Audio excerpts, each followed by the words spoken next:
अब अपना जो लास्ट था परफॉर्मिंग आर्ट्स में, परफॉर्मिंग में वो बचता है थिएटर, रंगमंच जिसको बोलते हैं। तो रंगमंच क्या है, जो म्यूजिक गा रहे हैं प्लस जो डांस हो रहा है उसी का एक कॉम्बिनेशन होगा। तो जो म्यूजिक और डांस आपने पढ़े हैं वही लगभग इसमें आ जाएंगे, थोड़े बहुत डिफरेंस होंगे। ठीक है, रंगमंच सबसे पहले आपको पता है, रंगमंच एक पारंपरिक नाट्य शैली है जिसमें चमोली जिले में विशेष रूप से किया जाता है। इसे यूनेस्को द्वारा अमूर्त सांस्कृतिक, जो यूनेस्को की इंटेंजिबल कल्चरल हेरिटेज है उसमें इसको शामिल किया गया है। इसमें डांस, म्यूजिक, अलग अलग मुखौटे लगा के रामायण और जो लोक कथाएं हैं उनका एक तरह से प्रस्तुतिकरण किया जाता है रंगमंच में।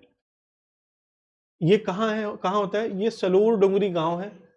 इसमें रंगमंच उत्सव के दौरान प्रदर्शित किया जाता है, जिसे धार्मिक गीत और नाट्य कला का अद्भुत संगम देखने को मिलता है।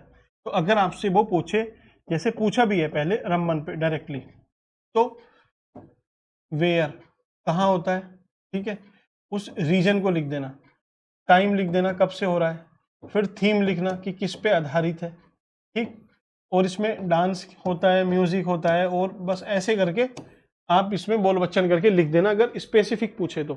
इन जनरल पूछे तो एक रंगमंच हुआ, उसके बाद जगार, जगार मैंने आपको बताया देवताओं को जगाने के लिए। तो अगर आपसे जगार पे भी पूछ ले तो आपको बेसिकली बना के अगर लिखना है तो जगार देवताओं को जगाने के लिए ये उत्तराखंड के पारंपरिक लोकगीत में आता है, ऐसे ऐसे करके आपने लिखा।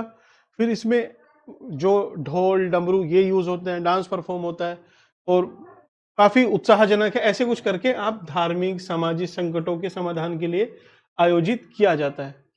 इसमें जगारिया मुख्य कलाकार द्वारा ढोल डमरू के साथ लोक देव देवताओं की कहानियां सुनाई जाती हैं।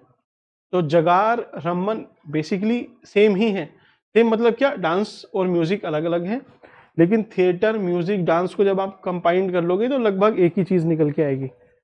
और एक दो देख लेते हैं। पांडव नृत्य, ये देखिए डांस में था लेकिन ये थिएटर में भी है। क्यों है, क्योंकि एक तरह से जो आप कहानी नरेट करते हो तो वही थिएटर बन जाता है। तो ये मुख्यतः कुमाऊं और गढ़वाल क्षेत्र में ही किया जाता है। इसमें कलाकार पारंपरिक वेशभूषा गीतों के माध्यम से प्रदर्शित करते हैं। ठीक, आधुनिक टाइम पे भी अगर आपसे पूछा जाए तो, क्योंकि आपसे थिएटर पे स्पेसिफिक क्वेश्चन पूछा जाए ऑलमोस्ट इम्पॉसिबल, नहीं पूछेगा, लेकिन फिर भी आपकी नॉलेज इससे थोड़ी बहुत एड ऑन होती रहेगी। उत्तराखंड में आधुनिक रंगमंच ने देहरादून, नैनीताल जैसे शहरों में अपने पांव पसारे हैं।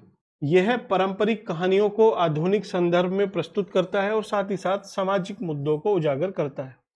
तो ये ट्रेडिशनल कहानी भी बताता है और जो सामाजिक, जो सोशल मुद्दे हैं उनको भी बताता है। ठीक, इसमें क्षेत्रीय नाटककार और प्रदर्शन ये सब होता है, जैसे रंग वाली बीरा जैसे नाटक ग्रामीण जीवन की चुनौतियों को उजागर करते हैं। ठीक, तो ये अपना थिएटर का होता है। इसमें बस आपको कंक्लूड एक करना है, कैसे कि उत्तराखंड का रंगमंच पारंपरिक लोक कलाओं और आधुनिक रंगमंच का एक अद्भुत मिश्रण है।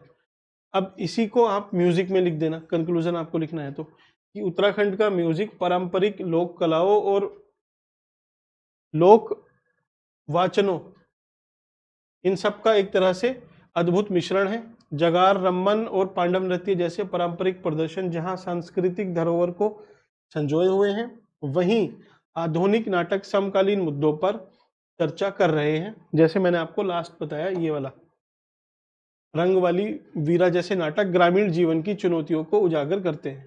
ठीक, दोनों विधाओं ने उत्तराखंड की रंगमंच परंपराओं को जीवंत बनाए रखा है।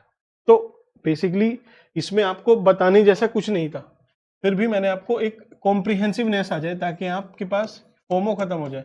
जो विजुअल आर्ट्स थी उसमें डांस आपने देखा, फिर म्यूजिक देखा, और तीसरा देख लिया आपने थिएटर। ये आपका पूरा हुआ। एक और चीज, मैं अभी खुद से हैंड रिटन वो लिख के पढ़ाता था, अगर आपको वो समझ में सही लगता है तो आप मुझे कमेंट सेक्शन में उसका बताना कि नहीं उसी से चलना है। ये अगर सही लगता है ऐसे, तो ऐसे भी आप बता सकते हो। इसमें आपको ये टेक्स्ट भी मिल जाएगा। ठीक है, तो आपकी चॉइस है, आपको जैसा सही लगे आप मुझे बता सकते हो। Thank you.